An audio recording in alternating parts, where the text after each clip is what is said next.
औरंगाबाद जिल्ह्यातल्या गेवराईच्या राधाकिसन कुबेरांकडे 2 एकर शेती आहे। ही शेती ते रासायनिक पद्धतीने करत होते, पण वाढत्या उत्पादन खर्चाने ते हैराणही झाले होते।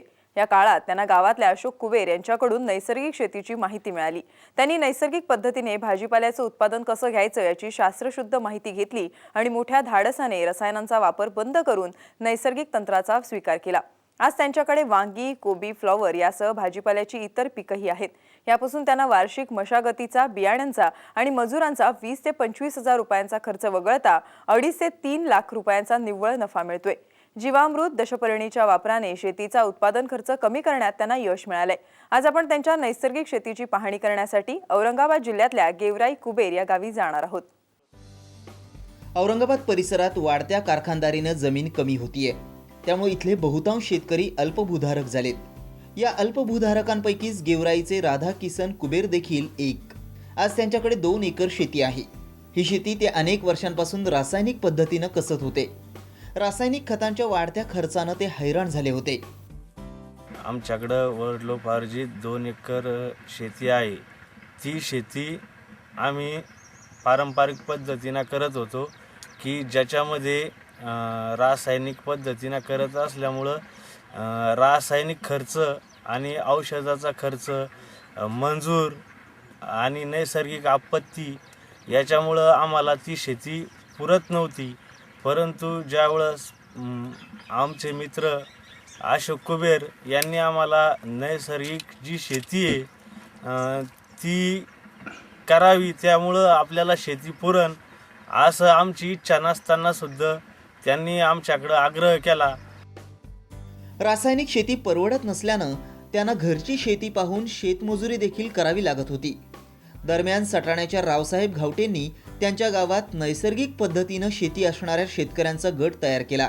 या गटात त्यांना नैसर्गिक तंत्राची माहिती मिळाली। मग कुबेर यांचा विश्वास वाढला आणि त्यांनी नैसर्गिक तंत्राचा वापर करण्याचं निश्चित केलं। अर्धा एकर कांदा आहे, 10 गुंठे वांगे आहे आणि 10 गुंठे गोबी आहे आणि बाकी इतर जे जमीन आहे त्याच्यामध्ये लिंबुनी आणि शेवगा आहे। तर कांदा हा एकदम विषमुक्त रासायन विरहित कांदा असल्यामुळं तो कांदा आम्ही आता 40 रुपये किलोच्या कमी विकणार नाही। त्याच्यामुळं आम्हाला 2 लाख रुपये उत्पन्न मिळणार आहे।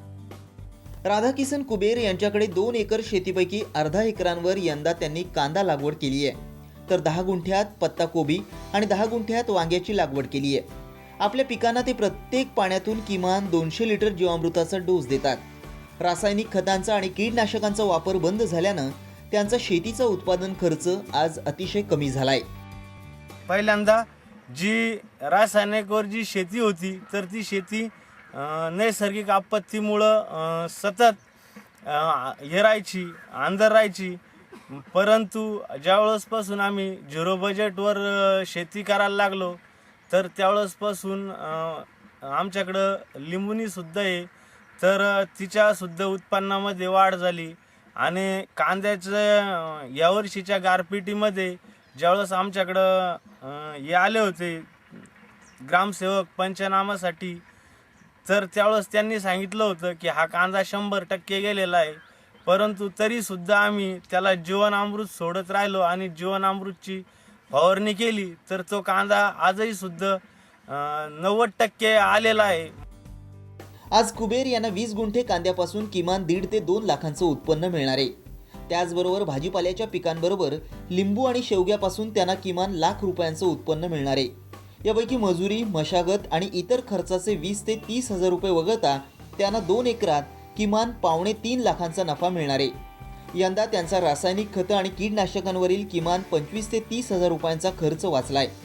शिवाय रसायनांचा वापर बंद केल्यानं पिकाची गुणवत्ताही सुधारली आहे। त्याचबरोबर नैसर्गिक आपत्तीवेळी होणाऱ्या आर्थिक नुकसानीची पातळी देखील अतिशय कमी झाली आहे। नैसर्गिक शेती ही कितीतरी फायदेशीर आहे आणि पुन्हा ती 0 बजेट की त्याच्यासाठी आपल्याला बजेटची आवश्यकता नाही।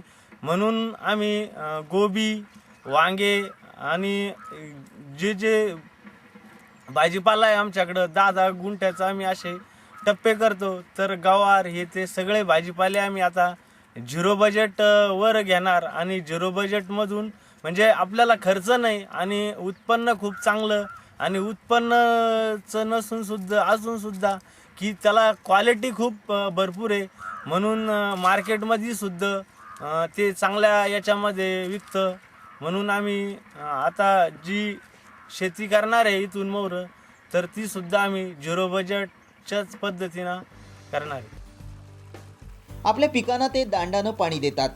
पाणी देतेवेळी ते माठातून किंवा टिपातून जीवामृताची धार पाण्यात सोडतात. त्याचबरोबर तण काढून ते पिकाभोवती आच्छादन करून टाकतात. तसंच कीड नियंत्रणासाठी ते दशपर्णी अर्काचा फवारा करतात. आज रसायनांचा वापर बंद झाल्यानं पिकांची गुणवत्ता सुधारल्याचा त्यांच्या पत्नीचा अनुभव आहे. 2 एकर शेती करतो आणि 2 एकर शेती करतो आणि त्या शेतीमध्ये आम्ही फार छान उत्पन्न काढू लागलो आणि आम्ही तेव्हा रासायनिक खतामुळे शेती करीत होतो तेव्हा आम्हाला म्हणजे परवडत नव्हते आणि आता आम्ही झिरो बजेटने शेती करू लागलो तर आम्हाला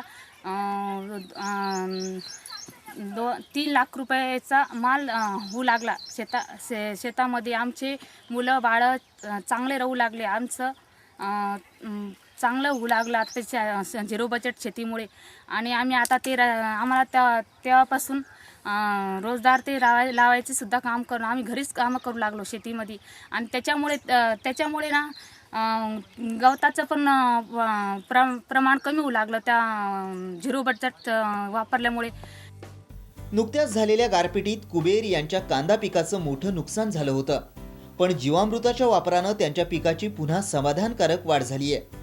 शिवाय पिकांचं 90% जास्त उत्पादन देखील हाती आलंय. नैसर्गिक शेती किंवा सेंद्रिय पद्धतीने जर शेतीकडे लक्ष दिलं तर आत्ताच आपण पाहिलं की हे जे काय राधाकिशन कुबेर आहेत यांची शेती आपण पाहिली असेल तर या शेतीमध्ये तुम्हाला दिसलं असेल की त्यांनी घेतलेला कांदा आज या परिसरामध्ये जी गारपीट झाली होती म्हणजे फेब्रुवारी महिन्याच्या शेवटच्या आठवड्यामध्ये झालेल्या गारपिटीने संबंध राज्यामध्ये फार मोठ्या प्रमाणामध्ये लोकांचं नुकसान झालं. आपल्या या जिल्ह्यामध्ये सुद्धा साधारणतः विभागामध्ये 10 लाख हेक्टरपेक्षा जास्त क्षेत्रावर शेतकऱ्यांचं गारपिटीनं नुकसान झालं.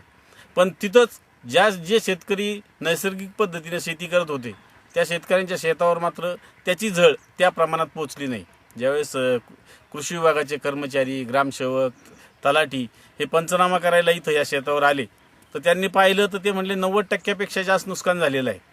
पण ज्यावेळेस ते पंचनामा करून निघून गेले प्रत्यक्षामध्ये आज मात्र त्यांना त्यांचा कांदा जवळपास 90% कांदा त्यांना त्यांच्या हातात मिळालेला आहे. आज विषमुक्त अन्न हा प्रत्येक भारतीय नागरिकाचा अधिकार आहे, पण यासाठी देशातल्या प्रत्येक शेतकऱ्यानं आपल्या शेतीमध्ये नैसर्गिक तंत्राचा, जीवामृताचा, दशपर्णी अर्काचा तसंच मिश्र पीक पद्धतीचा अवलंब करणं गरजेचं आहे. देशातला छोटा मोठा प्रत्येक शेतकरी रासायनिक खतांच्या वाढत्या खर्चानं तसंच हवामान बदलाच्या दुष्टचक्रानं त्रस्त झालाय. या सगळ्या समस्यांवर कुबेर यांना गवसलेला पर्याय सगळ्या पिकांसाठी आणि शेतकऱ्यांसाठी उपयुक्त ठरावा अशीच अपेक्षा. बिना फवारणीचा भाजीपाला मिळतो त्याच्यामुळे आमच्या लेकरा बाळांचं सुद्धा आरोग्य चांगले आहे. झिरो बजेटने शेती केली लोकांनी तर खर्च सुद्धा येणार नाही आणि आरोग्य सुद्धा चांगले राहील. गजानन भोयर, साम टीव्ही, औरंगाबाद.